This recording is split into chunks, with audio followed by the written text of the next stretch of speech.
शिवसेनेच्या कार्यकर्त्यांची पहिली फळी म्हटलं की आजही गिरणी कामगारांचं चित्र डोळ्यांसमोर उभं राहतं। हे गिरणी कामगार कोकणातून मुंबईत आले, चाकरमानी झाले आणि शिवसैनिकही। या शिवसैनिकांच्या बळावर शिवसेनेनं मुंबईत भगवा फडकवला। सेना मुंबईत रुजली, वाढली। मुंबई आणि ठाणे हे सेनेचे गड बनले, पण खरी रसद ही कोकणानं दिली होती।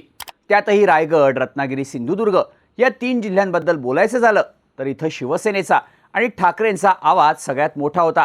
पण याच 3 जिल्ह्यात मिळून आता ठाकरेंचा एकही खासदार नाही आणि आमदारांची संख्या आहे फक्त 1। लोकसभेला 2 जागा लढवणारा ठाकरे गट शून्यावर आला आणि विधानसभेला 15 पैकी 11 जागा लढवणारा ठाकरे गट एका जागेवर आला। साहजिकच कोकणातून ठाकरे इफेक्ट हद्दपार झाल्याची चर्चा होऊ लागली आहे। पण ज्या कोकणामुळे ठाकरेंची ताकद वाढली, त्याच कोकणातला ठाकरे इफेक्ट गायब का झाला? ठाकरेंवर ही वेळ कशामुळे आली? पाहूया त्या व्हिडिओमधून। नमस्कार, मी शार्दूल आणि तुम्ही बघताय बोल भिडू। आधी बघूयात यंदाच्या विधानसभेच्या निवडणुकीला काय झालं।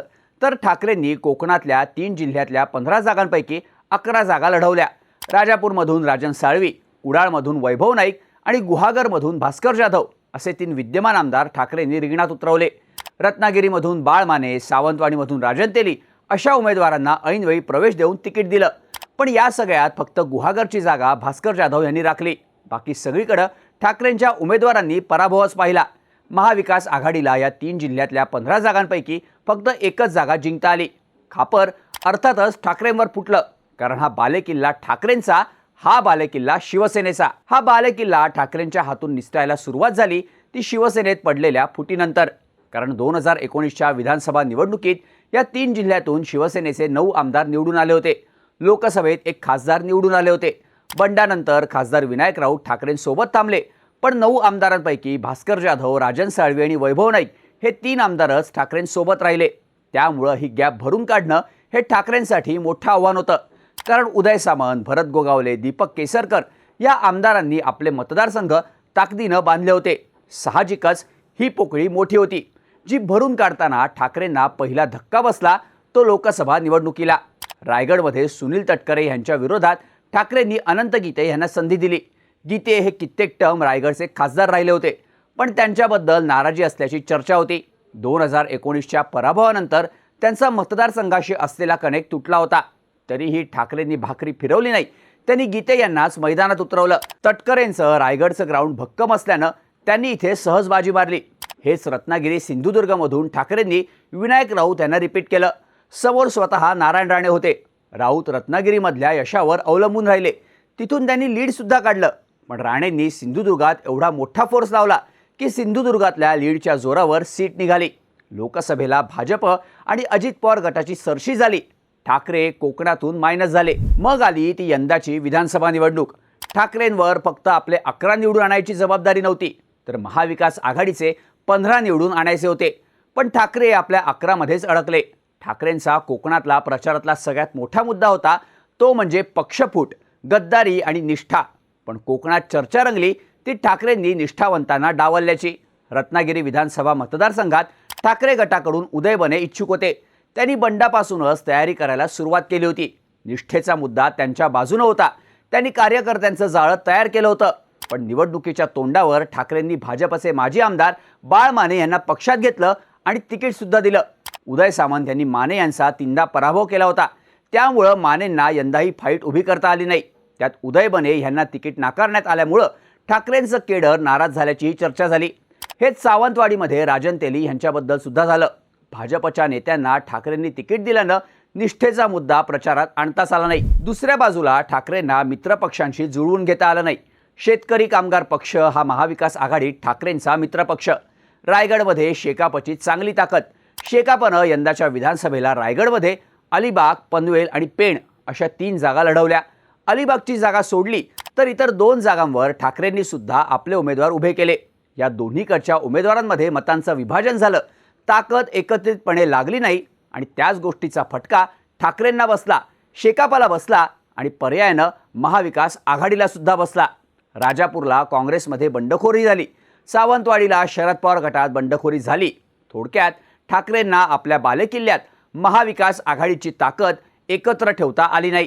समोर महायुतीचा एकत्रित फोर्स असताना महाविकास आघाडी मात्र अंतर्गत वादात गुरफटून गेली। पण ठाकरे काठावर येण्याचं महत्त्वाचं कारण ठरलं इथं ठाकरेंच्या विरोधकांनी वाढवलेलं बळ। बंडानंतर शिंदेंनी 6 आमदार आपल्या सोबत घेतले, प्रत्येक आमदाराला ताकद दिली, निधी असेल, तिकीट देणं असेल, शिंदे आमदारांच्या मागे ठामपणे उभे राहिले। महायुतीमध्ये सुद्धा अंतर्गत संघर्ष होता, पण गोगावले असतील किंवा केसरकर यांच्या पारड्यात शिंदेंचं वजन पडत गेलं। उदय सामंत यांनी आपल्या ताकदीच्या माध्यमातून कार्यकर्त्यांचं जाळं आणखीनच वाढवलं।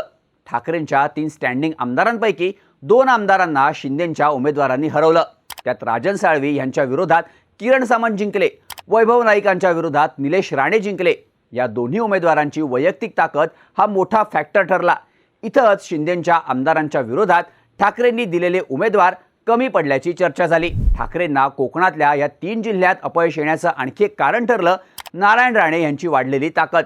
राणे विरुद्ध उद्धव ठाकरे हा संघर्ष जुना। राणे लोकसभेला उतरले आणि त्यांनी सगळ्या विरोधकांची बेरीज बसवली। राणे पुत्रांना हरवणं हे आत्तापर्यंत ठाकरेंना जमलं होतं, पण लोकसभेला स्वतः राणे आले आणि त्यांनी जागा काढली। विधानसभेला राणेंचे दोन्ही पुत्र मैदानात उतरले, दोघंही जिंकले। स्वतः नारायण राणे त्यांच्या जोडीला भाजप, या बेरजेत शिंदे गट विशेषतः दीपक केसरकर अशी सगळी ताकद आली। राणेंनी पराभवाचा सेटबॅक लोकसभेनंतर भरून काढला आणि ताकद वाढलेल्या राणेंना भिडणं ठाकरेंना प्रत्यक्ष मैदानात जमलं नाही। साहजिकच सिंधुदुर्गातल्या 3 जागांवर ठाकरे मायनस झाले। भाजपनं लावलेल्या ताकदीपुढं रायगड निसटलं, सामंत बंधूंनी रत्नागिरी ओढलं, 3 जिल्ह्यात ठाकरे इफेक्ट नाहीसा झाला। खरं तर योगेश कदम असतील, भरत गोगावले असतील, या आमदारांना ठाकरेंनी बंडानंतर थेट टार्गेट केलं होतं। त्यांना पराभूत करायचा चंगच बांधल्याचं त्यांनी जाहीर केलं होतं।